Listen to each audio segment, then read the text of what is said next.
Mga biktima ng AGK po, hindi na inabutan ng Pasko. Walang Paskong dumating. Kasi matik po yung AGK. Patay agad, kill yung order. Yan itong sinasabi natin. Masyado silang concern kay Digong. Si Digong, tumanda. Buhay na buhay, pwede nilang bisitahin. Kung halimbawa nga ma-deliver na si Bato, kasi ang sabi, malamang si Bato na ang isusunod. O di may kasama na si Digong doon sa ICC detention cell. Di ba po? Sabi niya kanina, ready daw siya. So ano pa? Anong pinag-aalala? Unang-una doon sa detention cell, kompleto pong facilities, amenities. Buwilo nga na tumawag kay Sara po. Ang gusto talaga, mga kababayan, makauwi dito sa Pilipinas o house arrest sa ibang bansa. Iba ang intensyon, mga kababayan. Malinaw ang intensyon.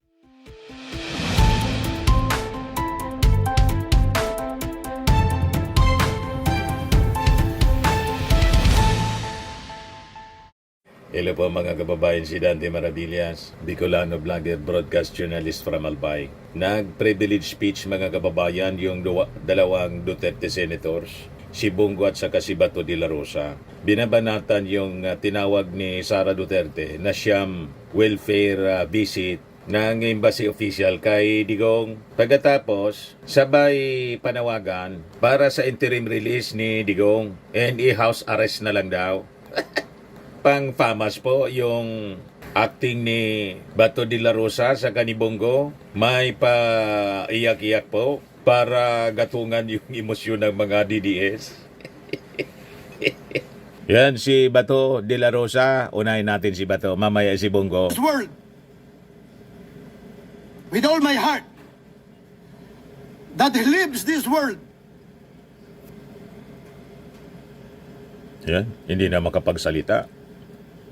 Umiiyak siya, emotional. Not in the presence of officials who visit him on the pretext of a pseudo welfare check, but instead in the company of the people he loves.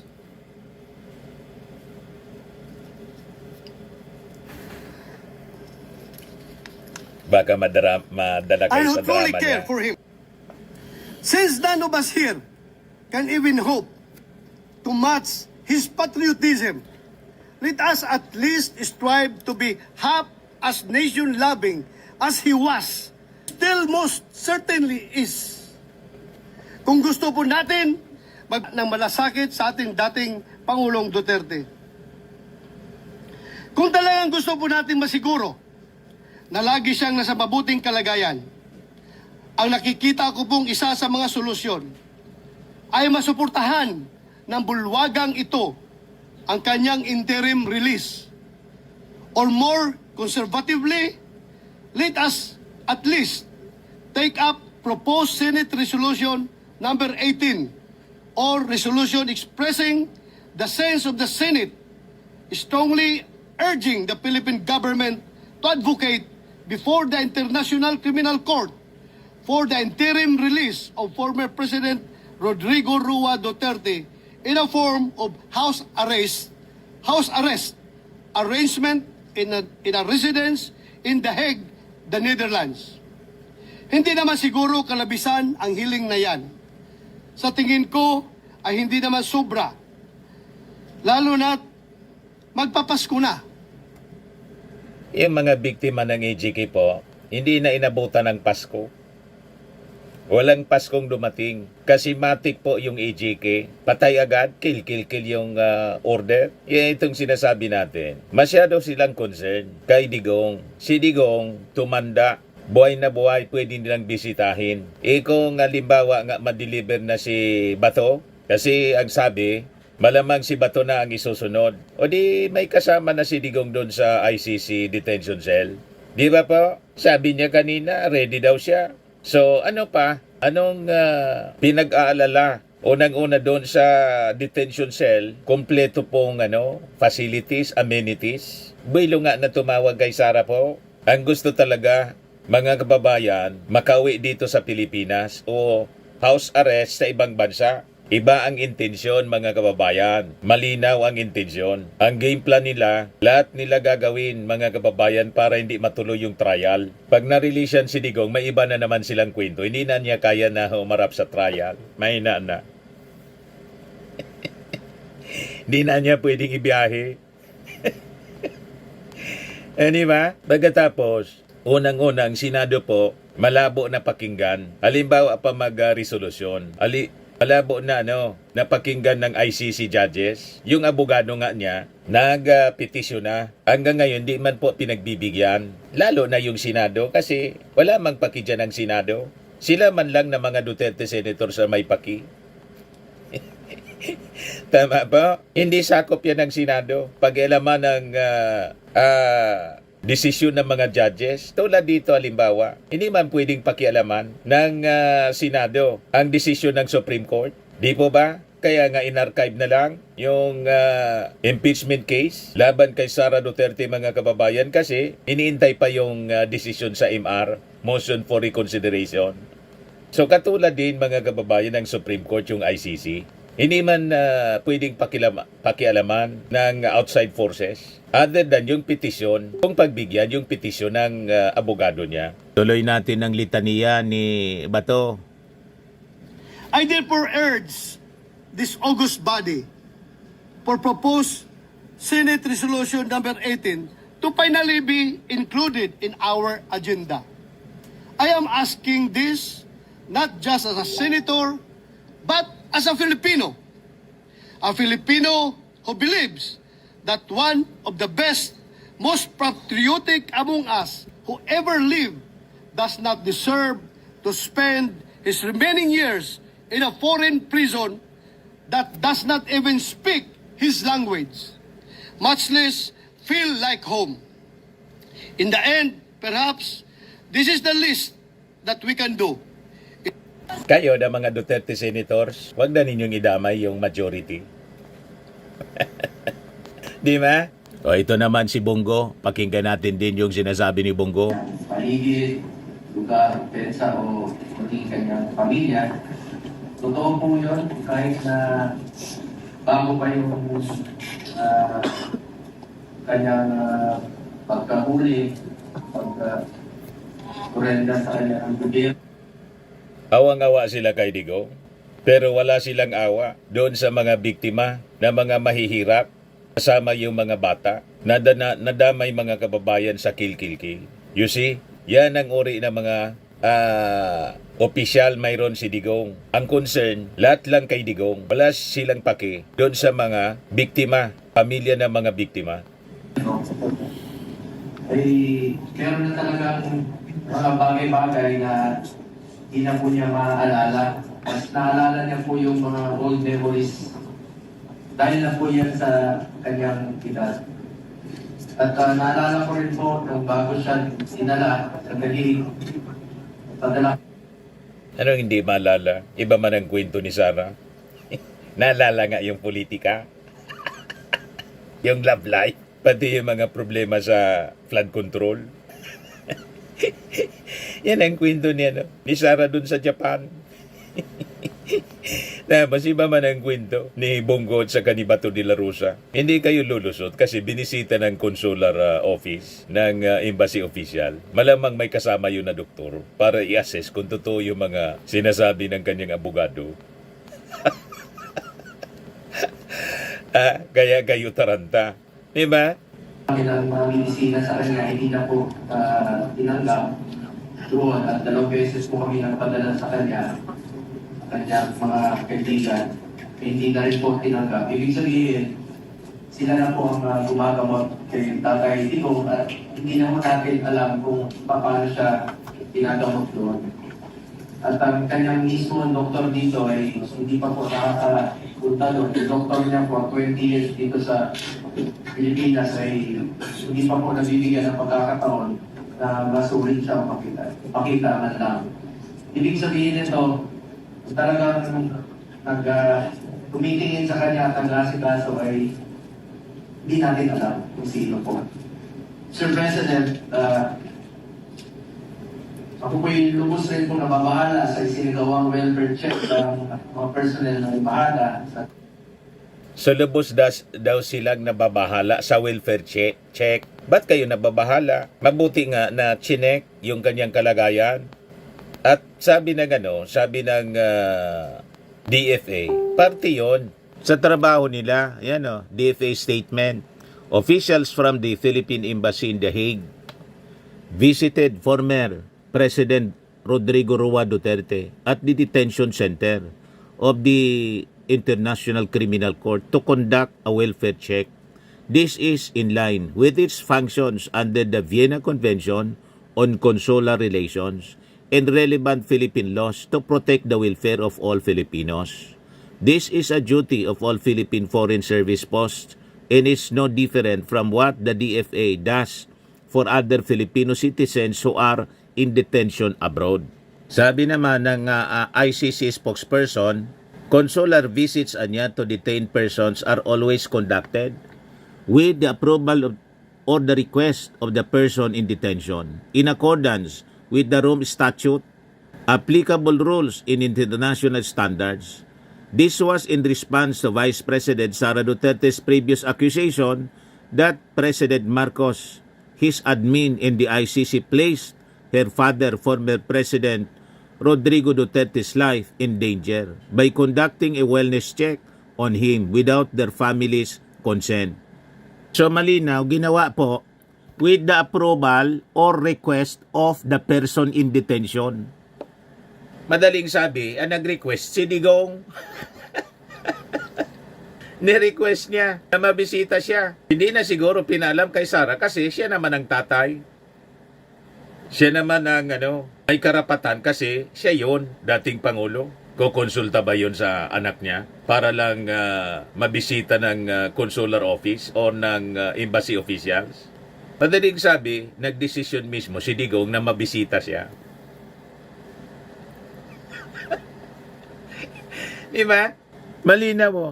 Conducted with the approval or the request of the person in detention. Ang person in detention, si Digong, in accordance with the Rome Statute, applicable rules, and international standards. Malamang nasunog na naman mga kababayan with this statement ng ICC. Sunog na naman po yung statement ni Sara. Pati yung mga privileged speeches ng kanyang mga senador.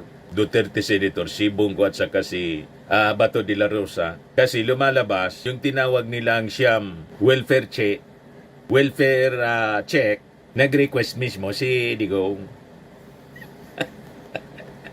O diba? Malinaw dito sa balita ng Inquirer.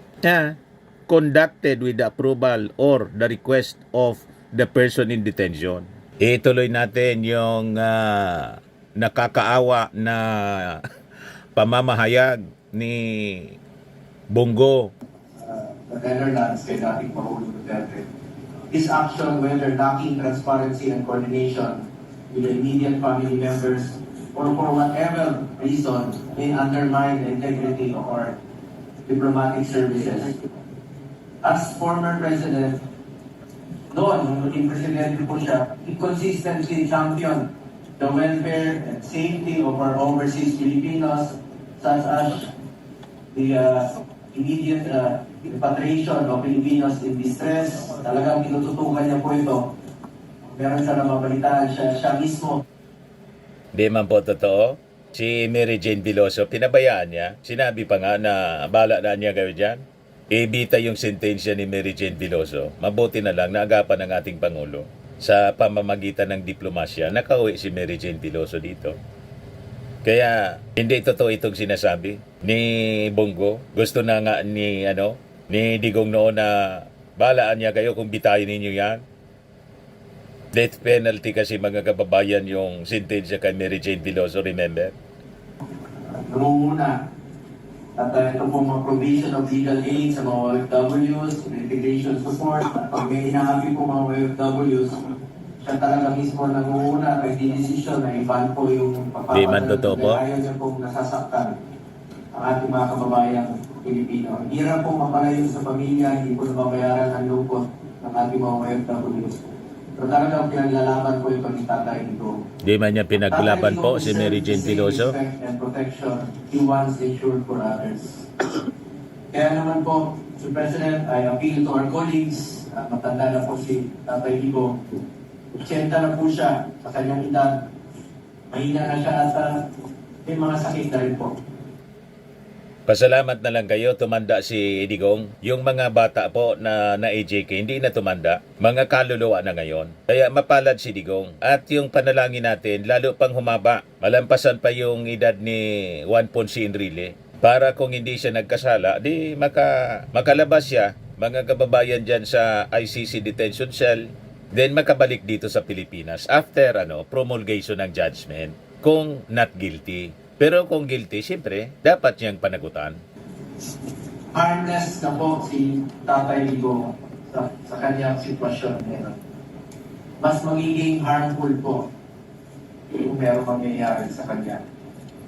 Doon sa Nagbanta pa, dahil. magiging harmful daw pag may nangyari. Ako po'y sobrang nalulungkot at naawa sa sitwasyon ng taong dating naging ama po ng ating bansa na minsan ay nanindihan sa lahat ng mga Pilipino ng buong puso at may katapatan.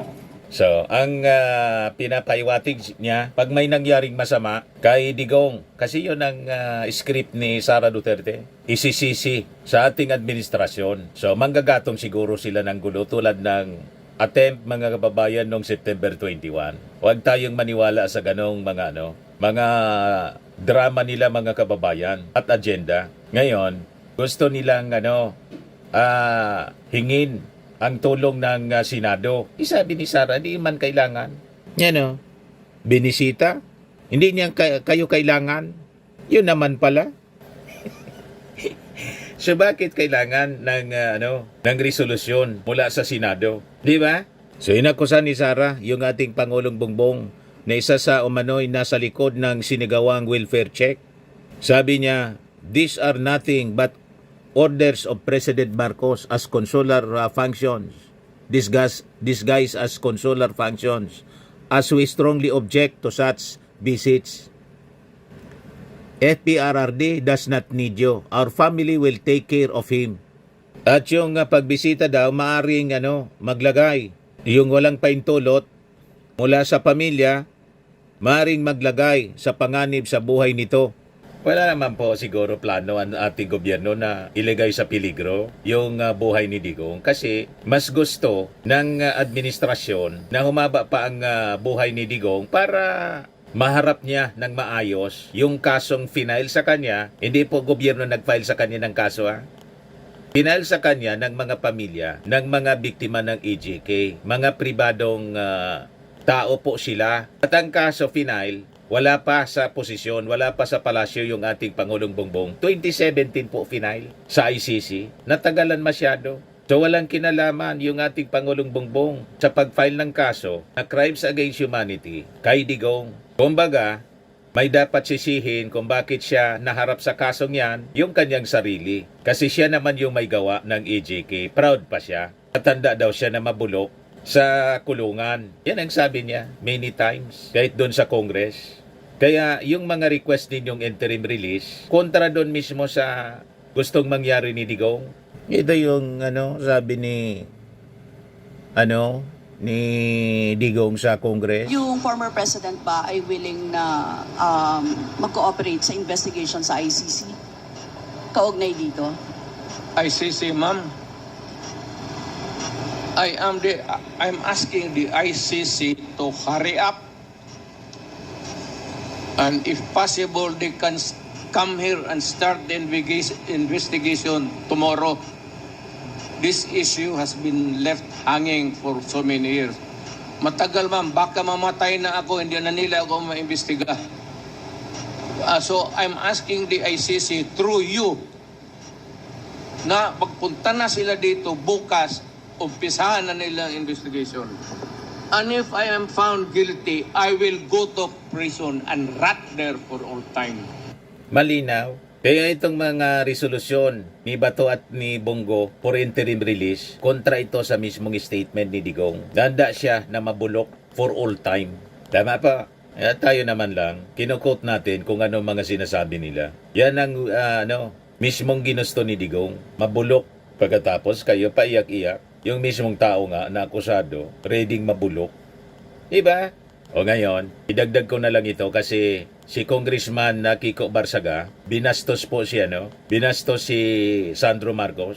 Hindi nakatiis po siya, sinaway. Hindi nakatiis si Representative Janet Garin, pambabastos ni Kiko Barsaga. Yan po. Kakatapos lang ng DOJ hearing. Alam mo? Sandro Marcos. Namin natin. Siya may hawak ng camera, ng Good cellphone. afternoon. Good afternoon, Kiko. Kamusta na yung kaso ni Tita Romualdez mo? Yung ano pala? Yes po. Oh, ayaw sumagot. Ayaw sumagot. Natatakot. Huwag ganyan, boss. Huwag ganyan. Nagalit na si Rep Garin.